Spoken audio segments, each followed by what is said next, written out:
Keesokan harinya setelah ulang tahunnya yang ke-65, Donghon meninggalkan gerbang utama perusahaan BUMN tempat ia bekerja. Selama 35 tahun dengan rasa lega yang mendalam. Sertifikat pensiun dan tas cendera mata yang ia pegang terasa berat, tetapi hatinya justru terasa ringan. Alarm yang selalu berbunyi setiap pukul 7.30 pagi. Keramaian jam sibuk di jalur 2 kereta bawah tanah. Pemeriksaan laporan yang tak ada habisnya di ruang rapat. Semua itu kini menjadi masa lalu. Dalam perjalanan pulang, ia membeli seikat mawar dari toko bunga kecil untuk Enju.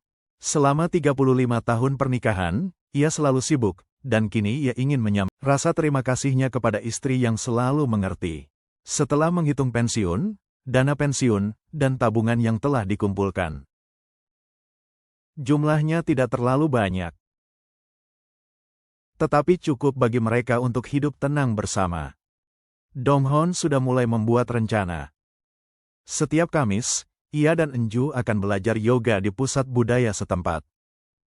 Dan akhir pekan akan mendaki gunung terdekat. Ketika musim semi tiba, mereka bisa berlibur ke Jeju, dan di musim panas, menghabiskan beberapa hari di villa di Gangwon sambil tenggelam dalam bacaan. Yang paling ia nantikan adalah ketenangan dalam kehidupan sehari-hari. Bangun setiap pagi pukul 6, minum kopi. Minum kopi bersama Enju sambil membaca koran, meminjam buku dari perpustakaan setempat. Atau menyiram tanaman untuk menemukan kebahagiaan sederhana. Malamnya, memasak bersama dan menutup hari dengan waktu yang damai. Namun, begitu sampai di depan rumah, suasananya terasa berbeda. Saat membuka pintu, terdengar suara dingin Enju, "Sudah pulang? Kamu tidak akan hanya di rumah setiap hari karena sudah pensiun, kan?" Donghon terkejut. Tangannya yang hendak memberikan mawar terasa canggung dan berhenti.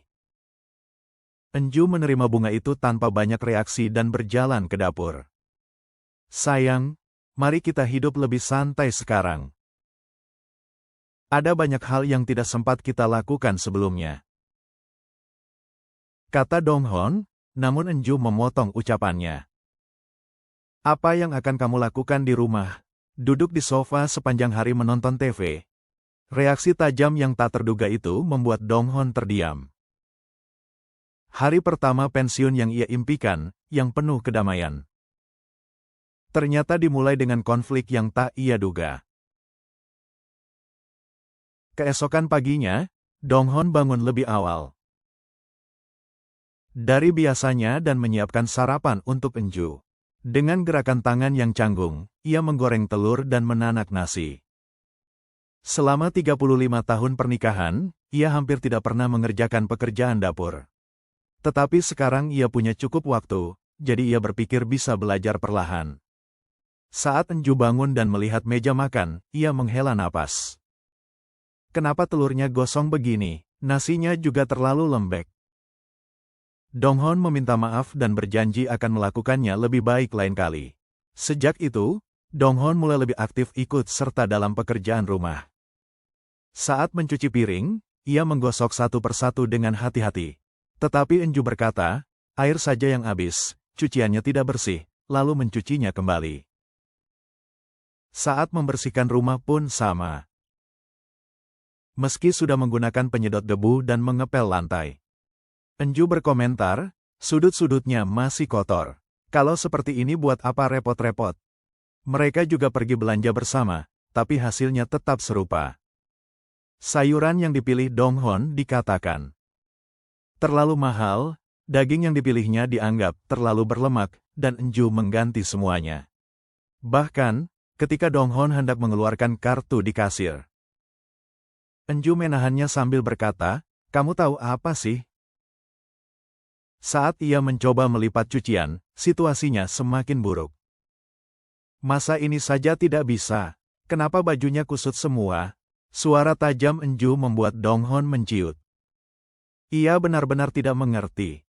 Ia berniat membantu, tapi mengapa semua yang dilakukannya dianggap salah? Suatu sore, Donghon duduk di sofa ruang tamu sambil membaca koran. Enju mendekat dan berkata, "Kamu mau duduk begitu seharian? Rasanya sesak lihatnya." Donghon terkejut. Kalau begitu, apa yang harus aku lakukan?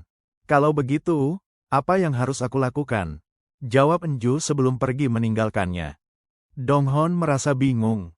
Kalau membantu pekerjaan rumah dianggap mengganggu, dan kalau diam saja dianggap membuat sesak, lalu apa yang seharusnya ia lakukan? Apakah sekadar keberadaannya di rumah sudah menjadi beban bagi Enju? Atau mungkin setelah 35 tahun terbiasa mengurus rumah sendirian? Enju merasa sulit menerima campur tangan suaminya yang tiba-tiba. Ia terus bertanya pada dirinya sendiri tanpa menemukan jawaban yang jelas. Hanya satu hal yang pasti, ia merasa dirinya tidak diterima di rumah ini. Berikutnya, mohon dukungan dengan subscribe dan like.